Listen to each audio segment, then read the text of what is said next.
How you doing, everyone? It's episode 1 of season 2. I can't believe it. We're here at the Queen's Hotel, the historic Queen's Hotel in Thornton, Ontario. Really been looking forward to getting this season launched. I know it was a bit of a break from my last show in mid-December, but had to find that perfect guest, and to deliver what we want for this calendar year. And I think really for everyone just wanting to feel good. Couldn't think of anyone better than my next guest, Nancy Arruda. She is a psychic and intuitive. I'm so happy to have her on the show. Nancy, how you doing? Good, thank you. Thank Good. you for having me. Good, really, really awesome to get you on the show. I've been looking forward to it since you said, that you would come on, and I want to, the way I see your gift and everything, and it's a parallel with religion or God, but sort of my belief and how you feel energies and the soul is, for me personally, I feel that there is something out there. Absolutely. I don't know exactly what it is. It's not that I'm not religious to a certain extent, but there are many times that I feel I don't know what God I'm listening to or what God represents the beliefs that I have. It's a little bit of a journey thing, but I do believe there's something out there. A couple of glasses of wine with my wife, I'll always tell my wife, when I go, sweetheart, you're going to hear me. She goes, what are you talking about here? So, you're going to hear me. You're going to hear me at the wind whistling through the leaves or that wave on the shoreline. Yep. Right? You're going to hear me.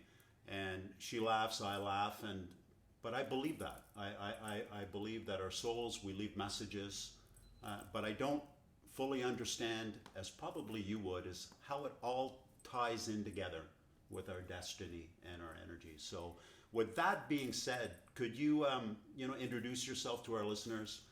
A little bit about Nancy Arruda's upbringing. Sure. I know that you realized your gift later in life. You thought everybody knew what you knew.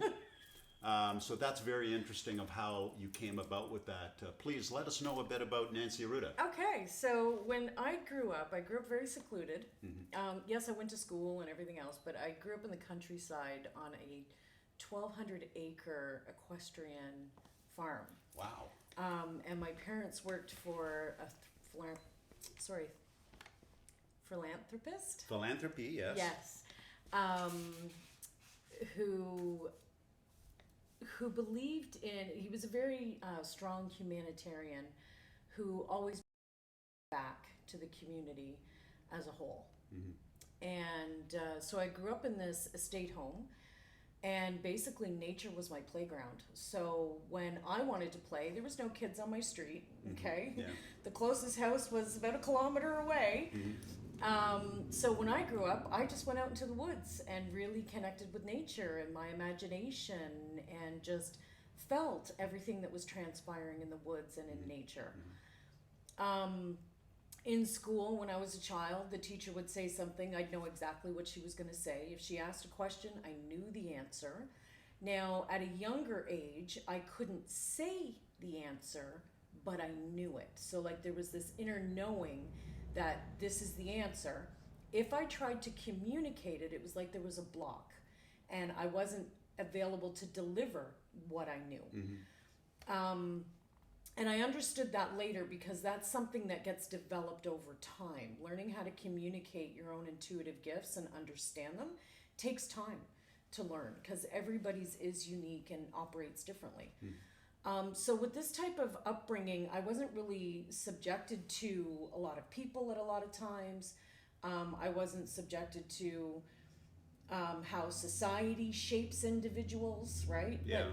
Yes, I went to school, but after school, I was home. All summer long, I was home.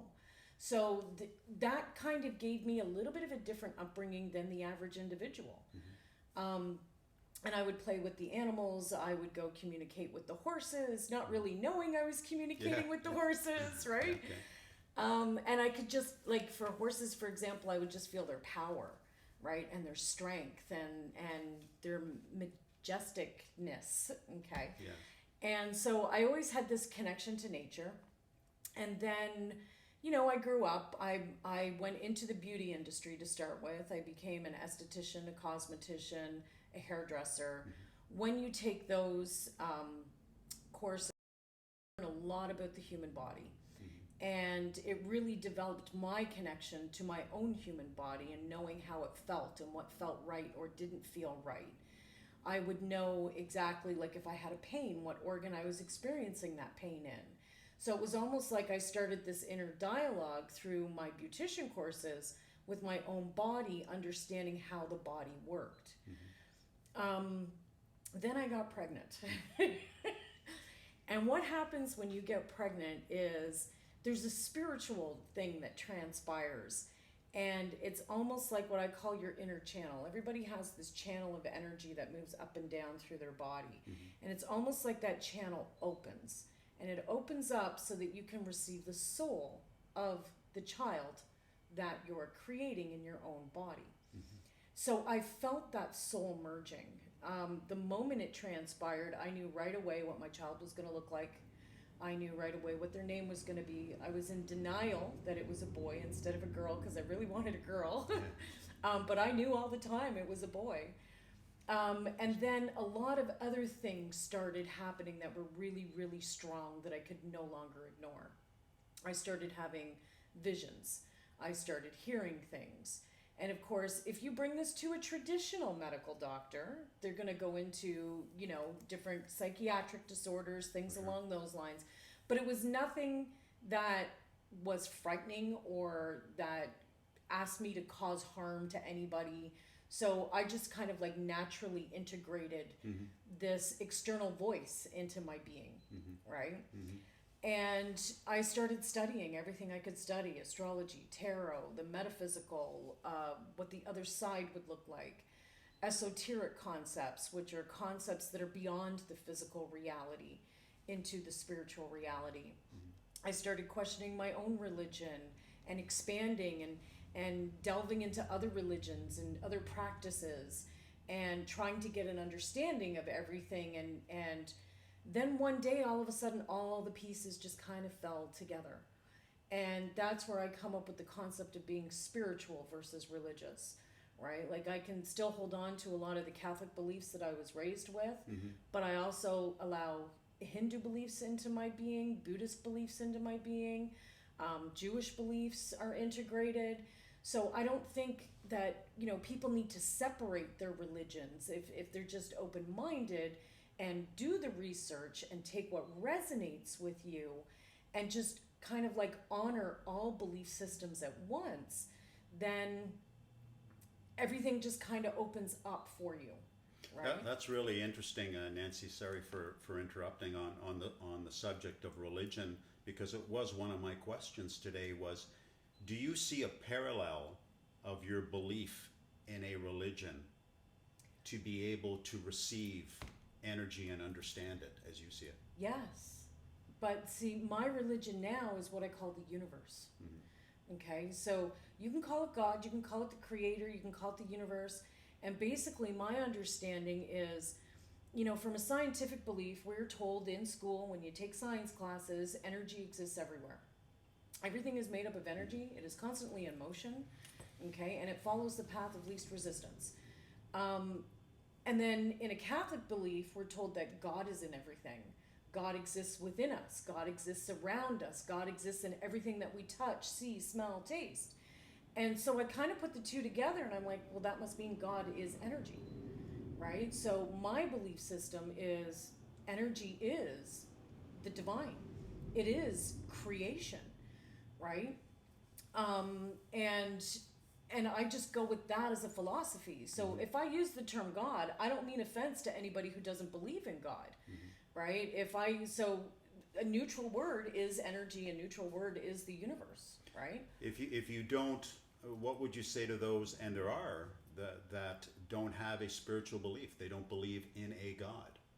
Would that be difficult in finding the energies that, would you feel that there would be a separation, or it would be irrelevant? It could be a separation. It could be a dividing line that stops somebody from exploring something outside of themselves, something outside of the physical reality, right? Yeah. Like, I believe we're composed of multiple realities: physical, emotional, mental, spiritual, and beyond. Okay, there's many layers in the spiritual reality as well. Right. And, you know, if we're living life just in the physical reality and not paying attention to our emotional, mental, or spiritual health, then we will not be balanced, right? Or if you're just living in the emotional, mental, and you're ignoring the physical, then you're not balanced. So I believe true balance and fulfillment and inner peace comes from finding the right equation for you to be living in all four of those realities: the physical, emotional, mental, and spiritual. That's really interesting, Nancy. So is then are you finding in your gift in sharing with our listeners that there is an importance to physical well-being? Absolutely. In maintaining your physical health? Yes, absolutely. In relation to understanding the energy and the spirit side of your soul. If you ignore your physical health, you're missing a huge piece of the picture, right? Now, even myself, I have physical challenges, right? Everybody has challenges in each one of those categories, Yeah. right? It's about learning to move through those challenges and find that sense of wholeness within yourself. For some people, it's like putting 95% into the physical reality, 5% into the other 3. And if that formula works for them, that's great, because everybody has their own unique formula, right? So you take people, for example, who are atheists. Do they have the potential to understand? Absolutely, if they open their mind to the understanding. But if they're going to close to their mind to that understanding, then they're not allowing themselves to understand. Okay, it's not that they don't have the potential; they're just choosing not to. So each of these parts of the puzzle, if you are open to all of them, that will be most beneficial for you, right? Absolutely. In the way you're saying. And how I've discovered it is everybody has a strength and a weakness.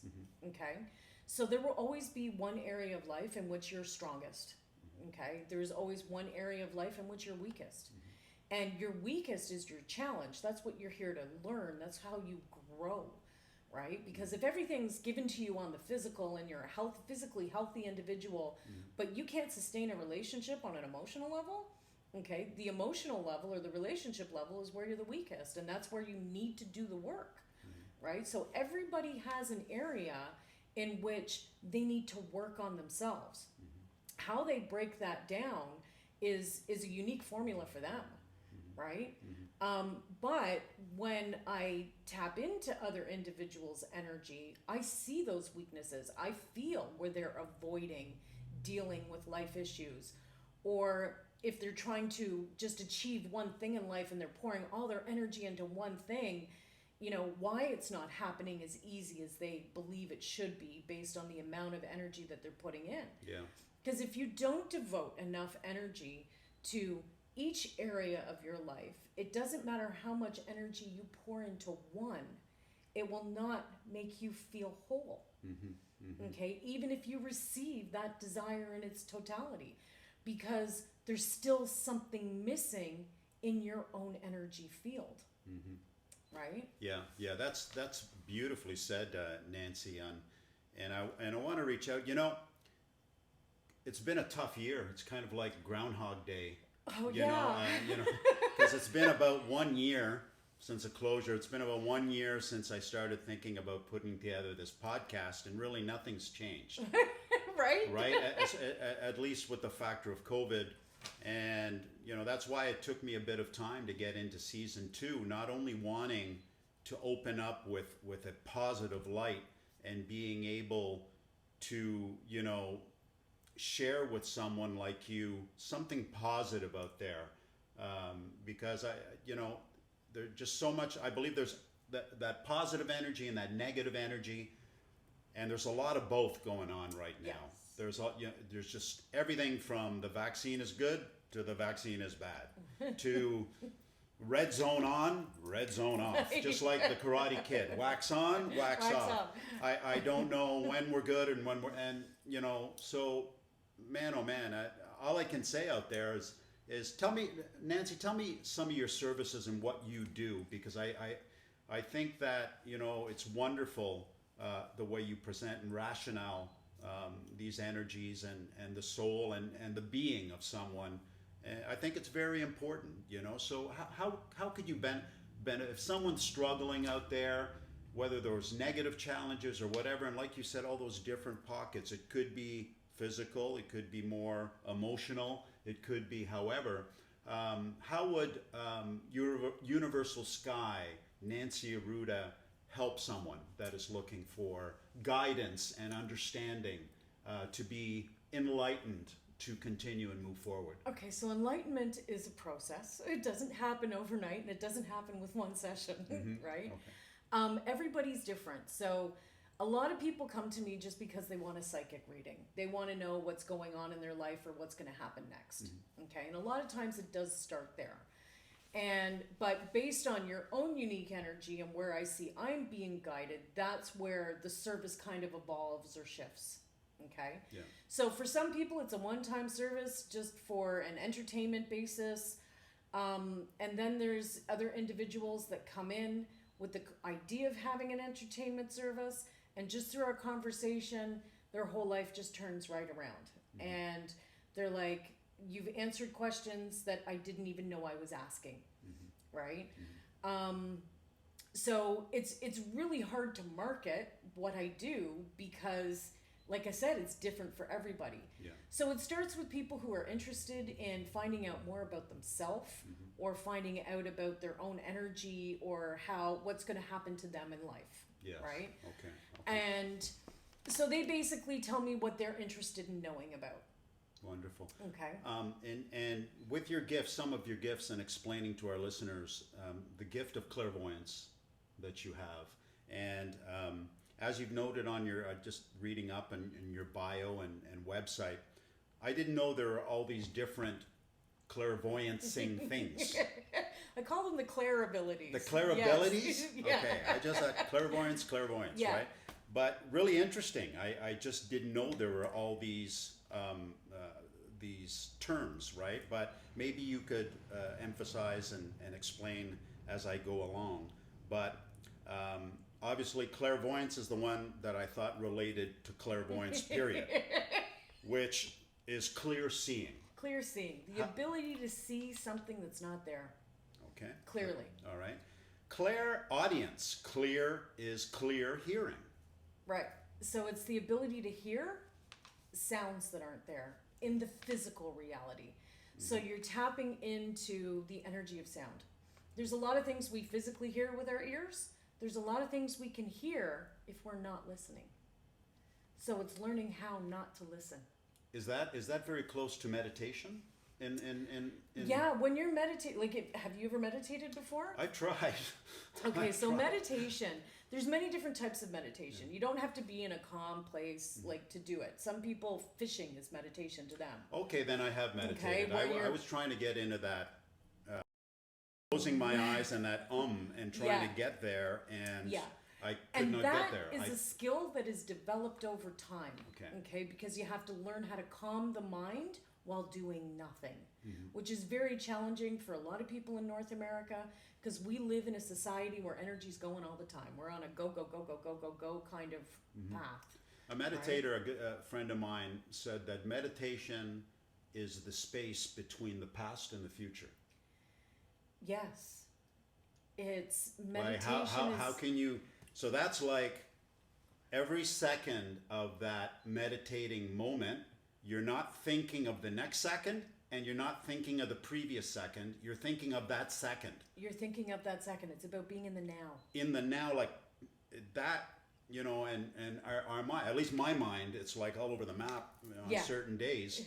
Boy, how do I just come down into that? I try to do that on a lot of my daily operations, just trying to stay to the present, never close files. Yeah. I'll just continue to open files and they'll be all open. So in order to, you know, get productivity done and manage well, I do come down to that moment, but I'd love to be able to actually meditate. Yes. And then there's types of meditations, and this is typically what people are seeking, where they find the divine within themselves. Okay, they find in that meditative moment, and that's one of those Om moments where you're focusing on meditating, where you just feel complete peace in that moment. And it's a peace that radiates through every cell in your body. So no matter what's going on in life, no matter what's, pulling on you emotionally or mentally or physically, in that moment in time, nothing matters. Right? There is no stress. There is only this vibration, this heightened vibration of love. Okay? Beautiful. Yeah, it is. It's a beautiful moment. Beautiful, beautiful. The claircognizance, clear knowing. Clear knowing. So that's when you just know something. Do you ever have those moments where it's like, I knew that. And it's a knowing that kind of vibrates right down through your whole body into your feet and then back up again. No, I love it. Yeah, I know that. Someone in my household who knows that as my 13-year-old son. He knows a lot of that. Well, 13-year-olds are doing it from a place of only living what I call half a life cycle. You're not fully an adult until you're 30. Okay? All right. Oh, I love it. Clairsentience, clear feeling. Yes, so that is feeling things around you or within you that don't belong to you. So it's kind of like empath or empathy, and somebody's developed a word called clair empathy. Okay, that never existed until the last couple of years. But clairsentience is feeling things that aren't there physically. Cool. Clairscent, clear smelling. Yes. So I had an incident once where I'm lying in bed with my husband years ago, and we're just about to fall asleep, and then all of a sudden I could smell baked cookies. And I'm like, I'm smelling baked cookies. I'm smelling like somebody's baking cookies. And I'm like, I'm thinking of your grandmother. Like, did she used to bake a lot? And didn't she almost burn down her house a couple of times? Like, because she'd fall asleep with the oven on? You'd be like, yeah. And I went, did you turn the oven off? And my husband's lying there going, I don't know. Let me go check. So I went downstairs and the oven was on. Wow. Wow. Staying on that note, clairgustance, or did I say that? Clairgustance, clear tasting. Yes, and that's tasting something that you're not eating in that moment. Okay. So for example, I have experiences where I can taste money. Whenever I'm about to receive a form of unexpected money, I taste it. Okay, and to me, the taste of money is like putting a penny in your mouth. If you have a metal filling, and if the copper ever touched your metal filling, because I did that as a kid a couple times, right? It has this metallic taste, right? So that's my sense of tasting money. Okay. Clair empathy, you just had mentioned that. Clear emotion. Clear emotion. So that's feeling other people's emotions. Okay, so we can feel other people physically, or we can feel spirit physically, or we can feel them on an emotional level. And the area of clairvoyance is something that comes across to you once you sit with whomever is speaking to you or sharing their life with you. Is this something you pick up or are instructed to pick up? It will just automatically change. So for example, your primary strength is probably auditory, because I hear you use the word hear a lot, or listening. Okay, so with you, if I was sitting giving you a reading, I would hear things. So whatever your primary communication skill is, that's the type of ability that'll kick in for me to deliver the message. So individual, I'll start seeing images. If you're an auditory individual, I'll start hearing messages. Okay. All right. Very, very So cool. it changes with each individual's energy, right? Because what happens during a reading is, or when I'm sitting with somebody speaking, is my energy merges with theirs, or your energy merges with mine. So it's kind of like our energies become enmeshed. And that's at a point where I let go of my ego. Okay, so my human personality, my human persona has to be put aside so that I can understand your energy field. And I'll even start taking on traits of that individual temporarily. Really? Yeah. Wow. right? Or if it's somebody who I'm channeling, like a past loved one, because that does happen, even though I don't advertise that, because it's selective. I don't choose when it happens. Spirit chooses when it happens. I will like take on some of the facial expressions of the individual, right? Or the laughter, or like I won't sound like them, but I have a very distinct laugh, and if I'm channeling laughter, that laughter can change, right? That's incredible. So that's when you do the medium. When I do the mediumship, yes. Of searching for loved ones, or yes, someone comes to you for now, that. if somebody were to call me and say, I just want a mediumship reading, I'd say go to somebody else, because I can't guarantee just a mediumship reading. Because I don't choose when it happens. It chooses me. So the reason being is, if I were to say, okay, I'm looking for a specific spirit, it's almost like you're opening up this doorway into a banquet hall that is filled with thousands of people. And now all of a sudden, I'm sitting with you, and let's say your next door neighbor's brother's uncle, okay? Yes. Comes through because you have an energetic connection to your next door neighbor, and they're trying to get a message through. I won't be able to decipher, is that your next door neighbor's uncle, or is this message for you? Oh, okay. Okay. All right. So I'll just start delivering the message, and the person sitting there will be like, I have no idea what you're talking about. Yes, yes. I'll be like, okay, let me see if I can find somebody else in the crowd, right? Okay. And it'll be the dominant energy of whoever's in that banquet hall. And how do you decipher if someone comes to you in search of a loved one? It just whenever that moment happens. It just automatically happens. Okay. It just and again, sometimes I can't tell you if it's your grandmother or your mother. I'll just say spirit's here, and spirit's telling me this, and they feel like a female to me. They feel like they may have passed at around a certain age, right? So it's just this organic process that happens if it's meant to happen. Okay. Great. Whereas in traditional mediumship, like what they suggest people, if you just want a mediumship reading, you go to somebody who just does mediumship readings, because they're more trained in the ability to give you concrete evidence that that's what you want to be speaking with. Right. Have you heard of the ghost lady here at the Queens? Yes, I've seen her a couple times. Oh, wow. Well, and she's harmless. Well, I'd like to reach out to her one evening, and I don't know the anniversary date. And I would love to do it on a live stream type podcast. And she may not come out. Yeah. Right? She may not speak or message, but I just found, that story about the Queen so intriguing to me, and how ironic that I have you on the show. So, hopefully you'll do another show with me, and we'll have. We'll see if I can do that one. I don't know if I can. and I'd like to do it, and whether you want to call it traditional or not, and I know that's not your style from what I've read. Yeah. No crystal balls, no things like that, but I would love to have sort of the dark aura of an evening. Yeah. Right? And we'll go up to one of the rooms upstairs and we'll just chat for a while, right? To see if, and I'd love to, and I'd love to be able to see if I could stream that and share it.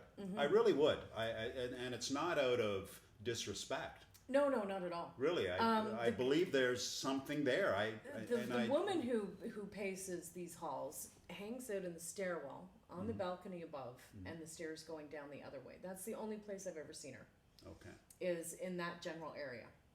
Okay. And yeah, because from my understanding, the fire escape stairwell has been removed, right? Okay. Right? From where she fell to her death.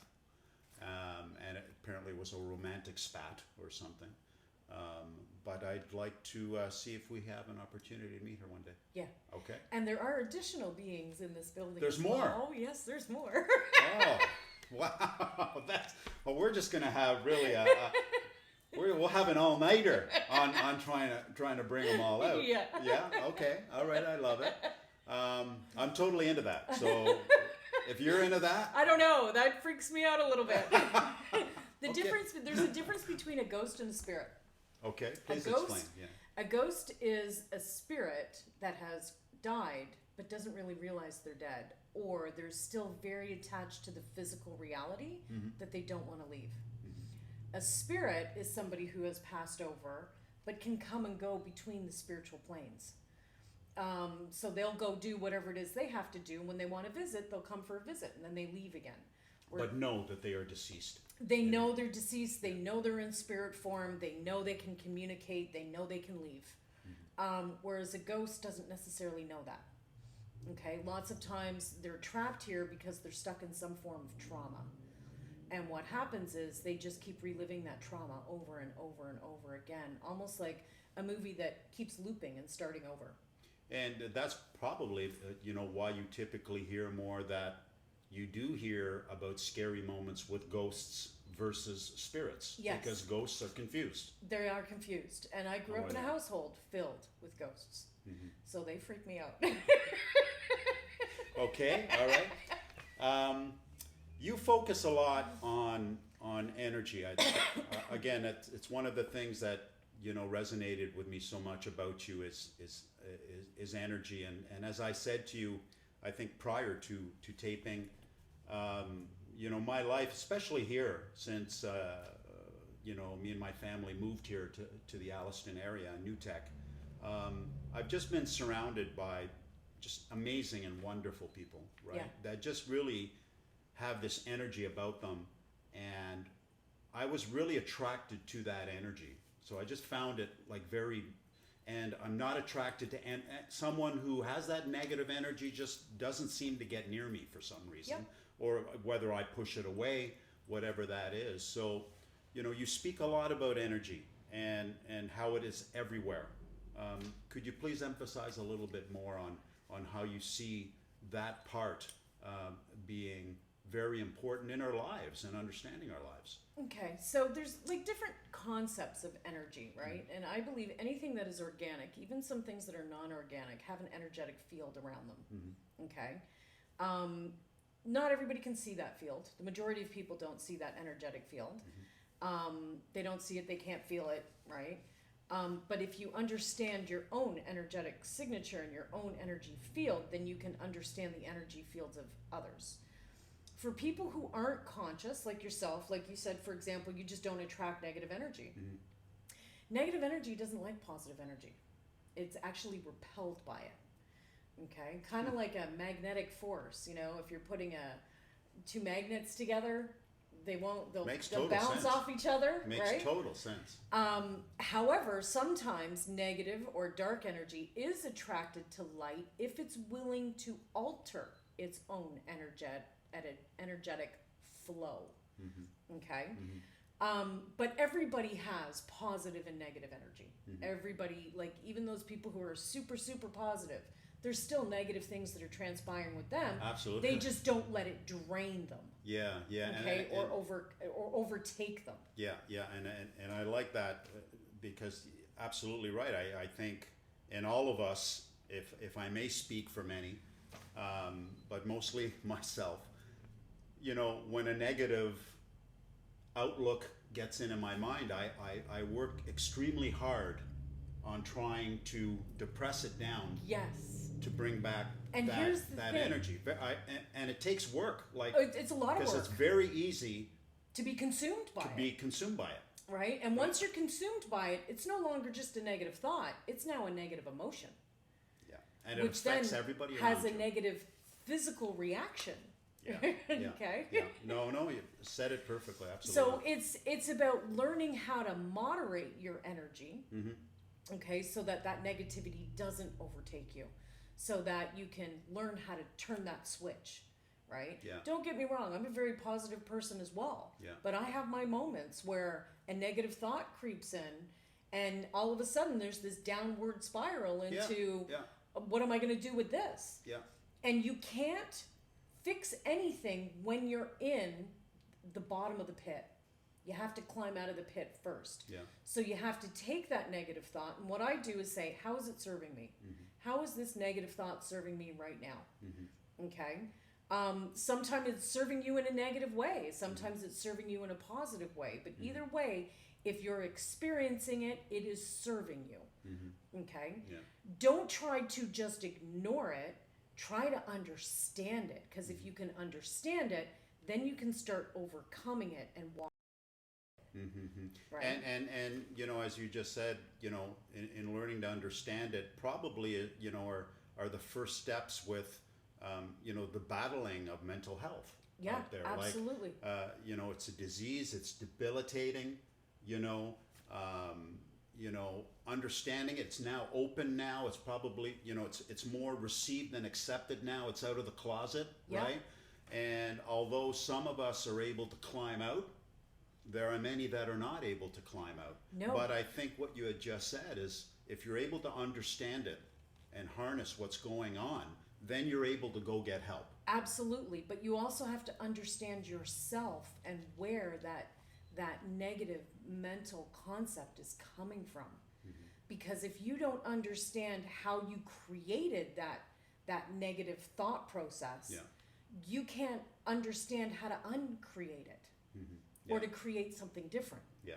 Yeah. Right? Yeah. So the key really lies in truly understanding who you are and what your limitations are and what your capabilities are, and that goes right from understanding your own personality to understanding your skill set to understanding the core of your essence, okay? Your own divine nature, Yeah.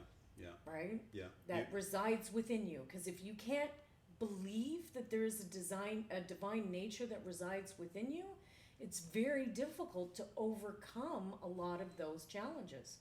Yeah, well said.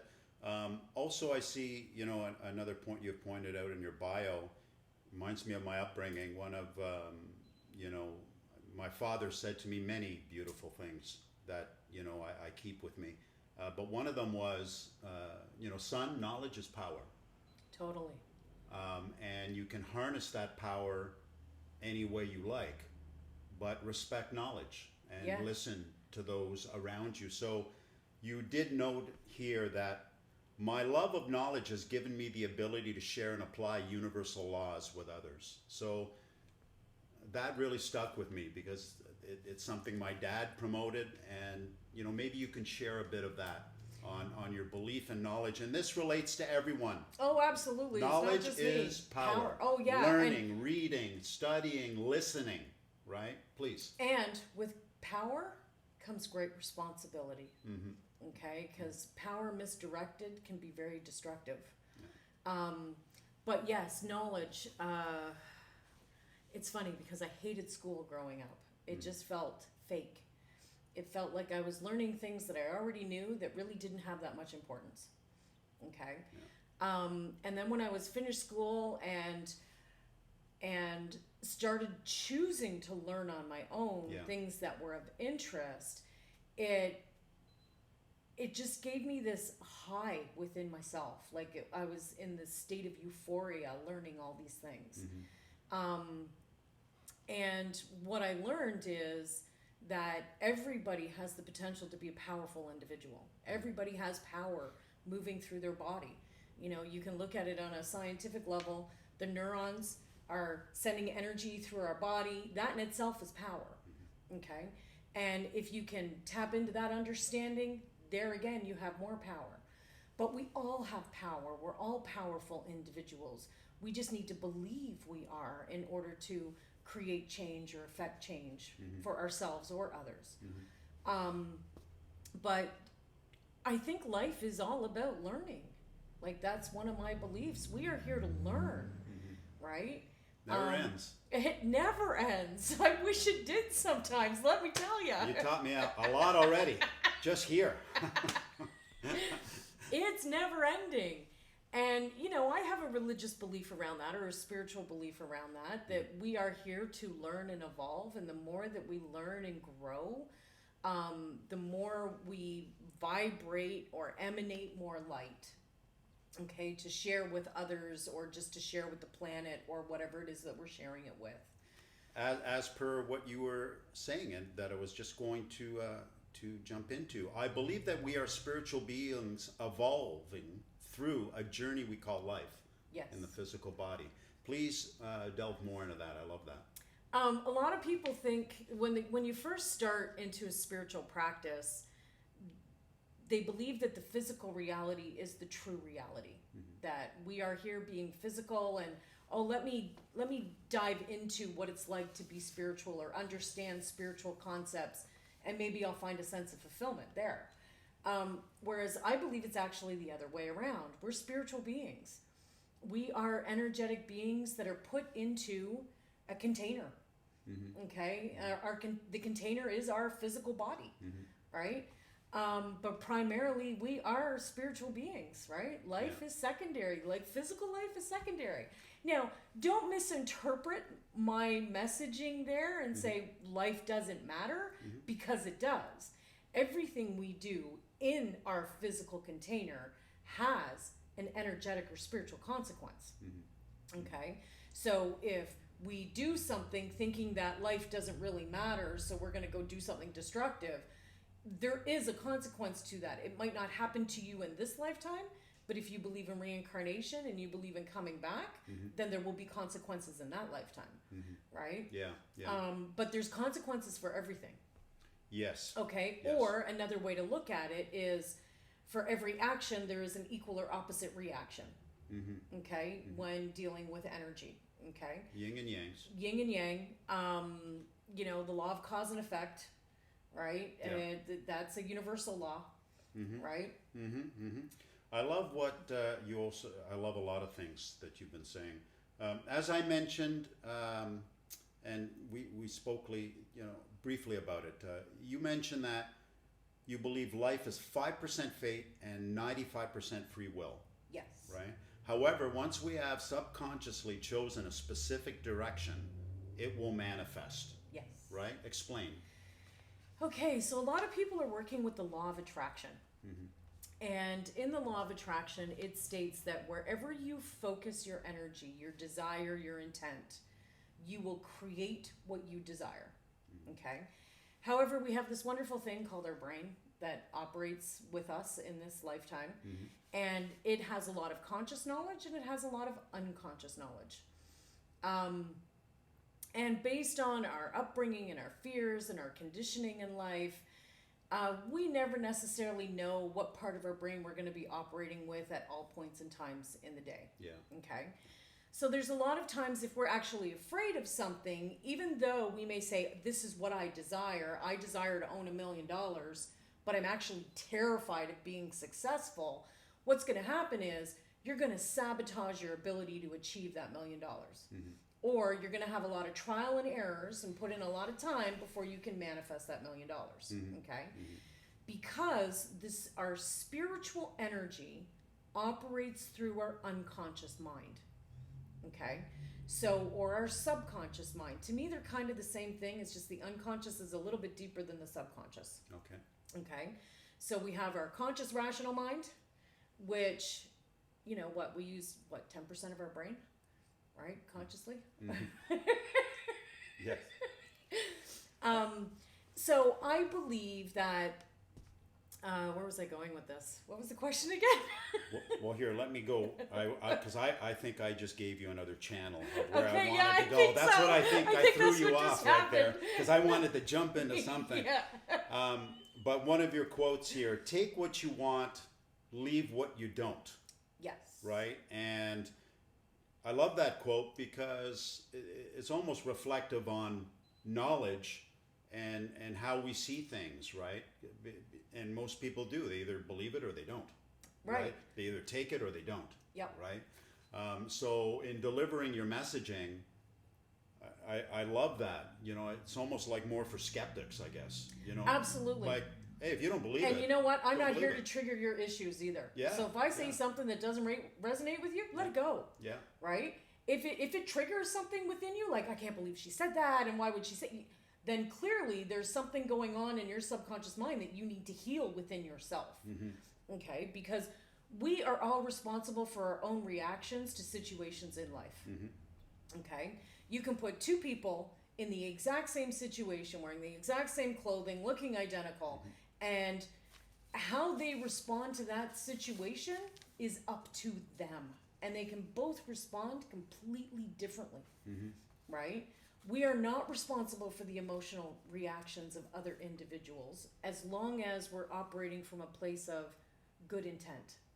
Okay, now you're responsible for the reactions of other individuals if you're operating from a place of ill intent.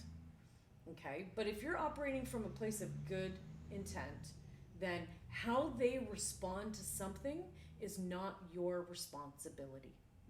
Okay, it is only your responsibility if you're impacting them consciously in a negative way. But if you're trying to do it in a positive way and they have a negative reaction, not your responsibility, right? Okay. You can't control the emotions of other individuals. No. Right. And neither should you let them direct you in their reaction to anything as well. Right. Right. Again, a skill set that needs to be developed by many people in this reality. Yeah, the yin and the yang, and sometimes the best reaction is no reaction at all. Really, Right. if it's not impacting you, it's simply an emotional trigger, right? Yeah. That gets you going. We didn't talk about predictions, and you had mentioned when we were discussing, and you sent me some messaging over email, that you have had some successful predictions, and mostly reflecting on what has transpired in the last year, right? Yes. And so maybe could you share with us some of those? You said that they were pretty amazing, and I'd like to hear them. Yeah, so for me, I knew something was going to go down with COVID. I didn't know what it was. Okay. And so I facilitate a bi-weekly meditation here in the yoga studio, in which I talk about the astrological energy that's transpiring in the sky over the period of the next 2 weeks or months. Right? That's something that you just advertised, right? I saw that on Facebook. Yeah, I've been doing it here for years. Oh, wonder. Okay. Yeah, so all right. it happens every 2 weeks. Why don't you just, before we get on, share what is so it that you do here? It's called the Universal Alignment Meditation Journeys. Okay. Okay, where right now with COVID, we're I can only have 9 people in the class. Right. And it starts off by me talking about the astrological energy that's transpiring. So with astrology, every planet has an energetic frequency, okay, or rulership. And if a planet's going to be doing some type of interaction with another planet, then that creates almost like this energetic reaction, which can trigger behaviors in individuals. Okay. Right? And one of the most well-known ones is the moon, for example. The moon goes through multiple phases, 28 phases over 28 days. Okay, we're aware of the significant ones like the new moon and the full moon. Okay, new moon energy is really a time of planting seeds. Full moon energy is a time of having heightened awareness.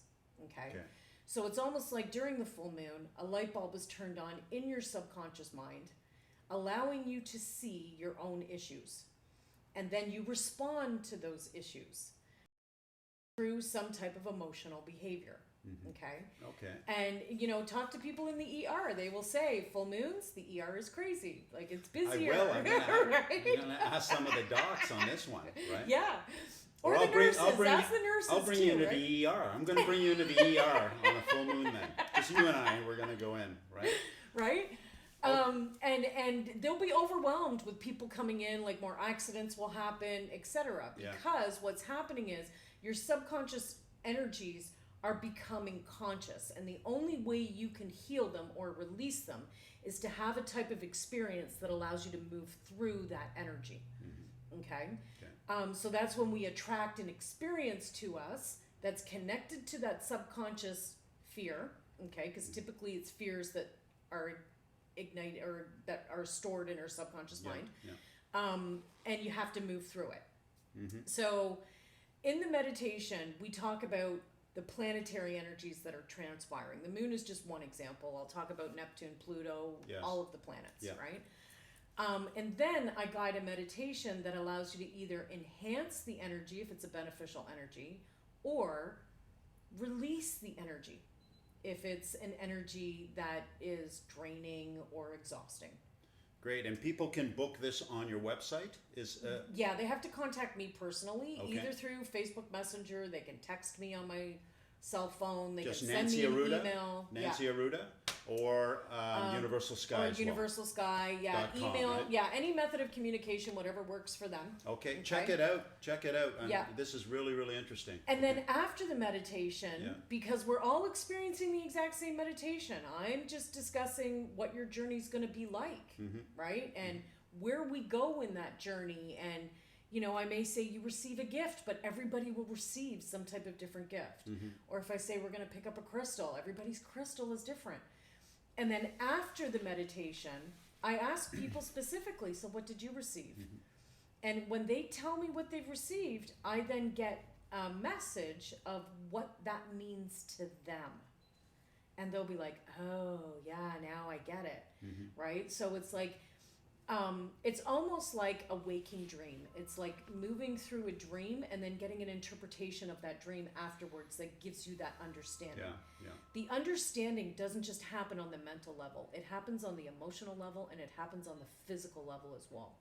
So some people will be like, oh my God, I'm getting goosebumps. Like, you know, when you truly understand something, you will have a physical reaction to that understanding that confirms for you that that is true. Yeah. Right? Because everybody's truth is different. Yes. So it gives people that are in that class that ability to receive this understanding, so that when they go through their week or their 2 weeks before I see them again the next time, they have the tools that they need to cope with situations that are going to be coming to them. Very Right? interesting. And continue to say so much rationale.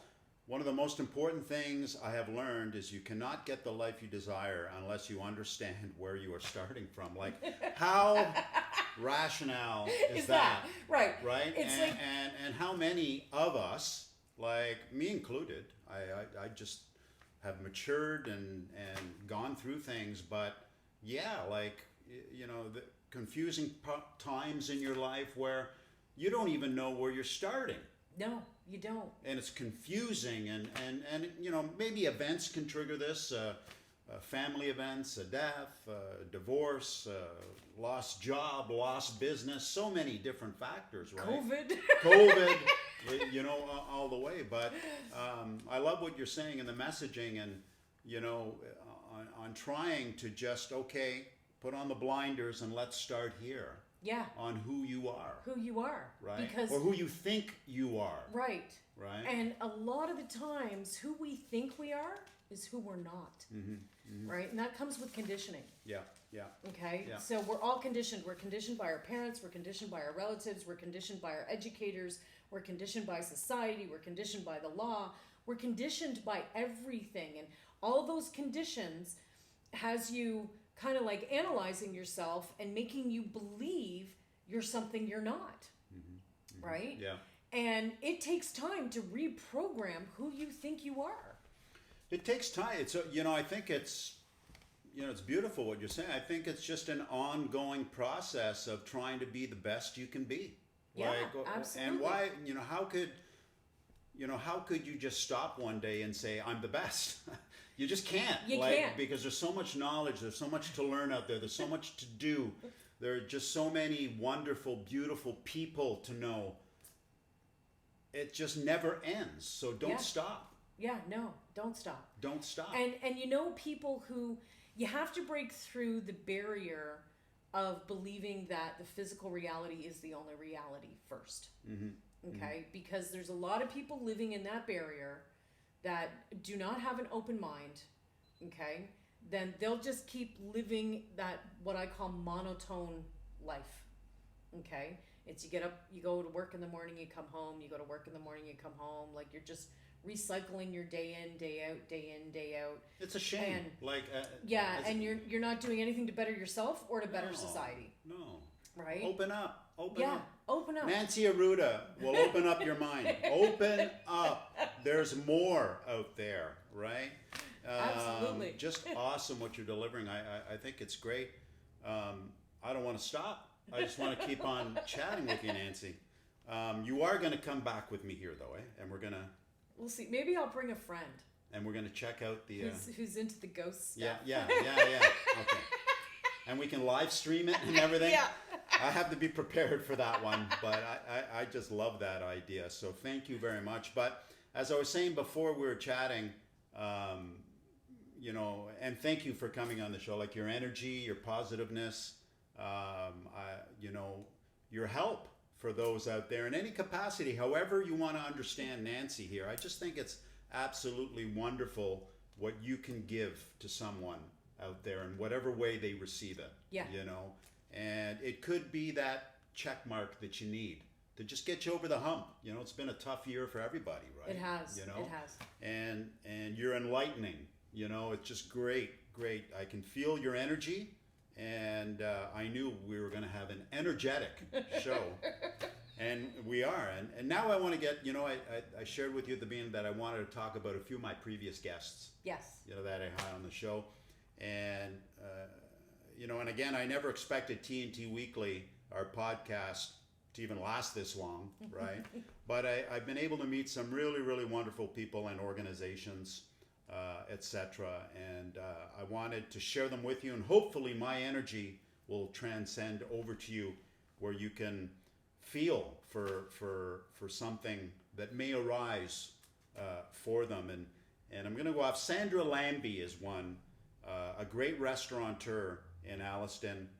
She owns Williams Restaurant and the Coop, and she just announced that she'll be shutting down the Coop Wing House and just can't do it any longer, right?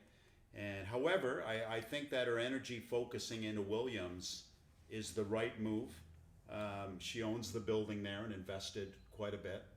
And it's been challenging for her and many, many restaurants out there. But Sandra's sort of an icon restaurateur in Alliston. Everybody loves her.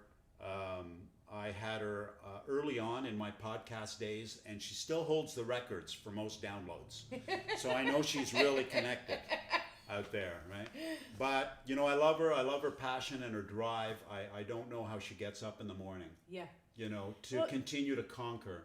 And, I believe she's making the right move. Sometimes you have to pivot and shift, and she tried to pivot through takeout and all this, and I believe that she closed one door because the other one is just going to blossom where it should go. May take her a bit longer to get that return, right? Yeah. But do you feel anything for Sandra? Well, sometimes the lesson is learning to let go, right? Learning to, instead of divide your energies, collect them and focus them more directly into your true desire, right? So, and because it can go anywhere from there.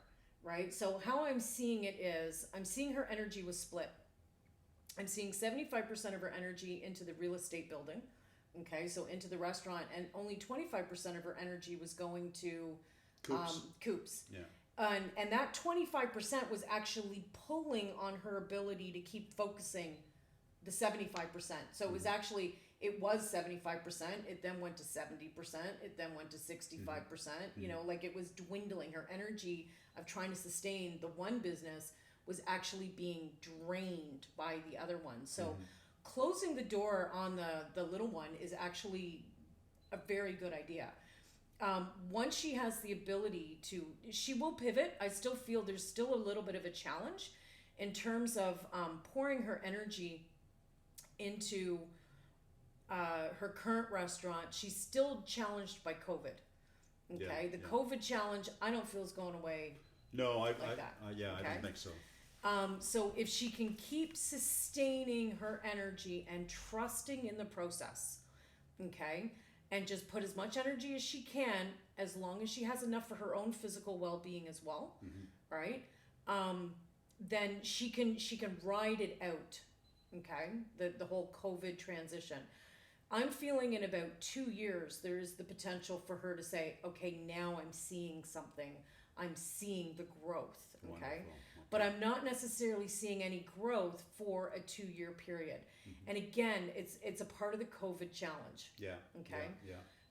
COVID is a global thing, and it's, even though some people believe it was accidental, okay, it was actually required in order for a global shift to transpire, okay?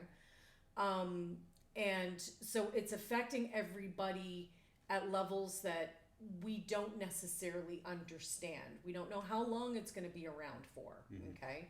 There's hopes that the vaccine is going to alter how we can start socializing again, but we don't know if it's going to or not until it happens, right? Yeah. Because there's some things that can't be predicted. And with me, I have a hard time predicting COVID scenarios. It's tough. Yeah. Yeah, it's tough. Okay. Right. So I could predict the shifts that are transpiring, but not the details around the shift. But back to her restaurant, when I tap into the restaurant, it feels like she's floating. Okay. It may feel like there's times where she's a little underwater, but she can bob back up. It's kind of like I'm seeing a bobber being pulled down by a fish. Okay. The fish is COVID. Yeah. Right. Yeah. So, and it's going to be like that for 2 years. Okay. At the 2-year point, she's going to have to make a decision. Do I want to stay or do I want to go? Okay. Based on her decision, which I'm not allowed to influence, she will have success. Sandra, I love you. All right. Keep going, girl. Okay. Love you out there. Yeah. So success is not determined on keeping the restaurant or not keeping the restaurant. It's based on whatever she views success as. Okay. So, but it's still another 2 years, and then there's the potential for her to be successful. Wonderful, wonderful. During my podcast, I got close. Obviously, I'm in the medical field with real estate and med centers, and I'm close to the medical community. But in Alliston, a wonderful foundation and a purpose there. I got more. I got closer in understanding what the drive was and the necessity of the Stevenson Memorial Hospital in Alliston. And that hospital has been planning a redevelopment. And I know the metrics, the span of the community people, but we have been growing immensely. I was understanding the metrics of how much we've grown. The hospital has stayed there, how important it is to the community, the continued recruitment of physicians into the community, and how important this hospital is to the community. So they have a vehicle, the Stevenson Memorial Foundation, run by Sylvia Biffis, a very respected businesswoman in our community. That is the channeling vehicle for funding for that hospital. And I had the opportunity to have Jody Levesque on my podcast with his team to talk about the foundation and their drive in raising funds for this redevelopment. And the redevelopment aspect, at least to get approval by the province, is it's a 50-50 aspect where the province has a pocket of money, and let's say that money that amount to do the hospital is $100 million. They want to see $50 million being funded by the community sitting there first before they tap in to the next stage, right? And they're very, very close. They're close, right?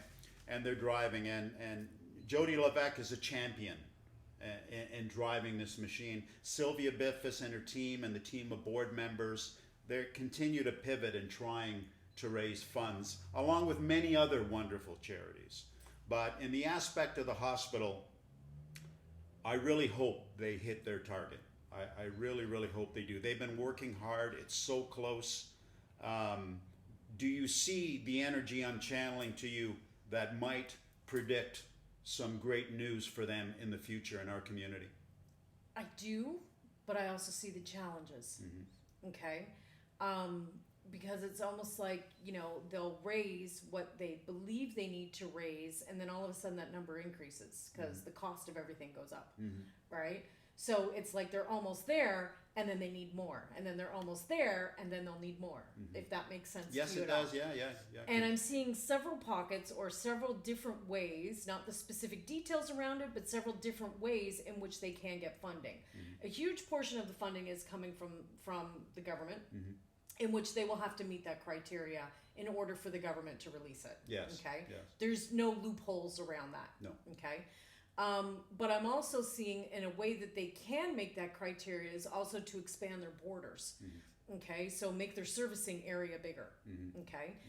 it doesn't have to be just one building to expand the service area. So it could be that they open up little branches of the hospitals in additional outbuildings, okay?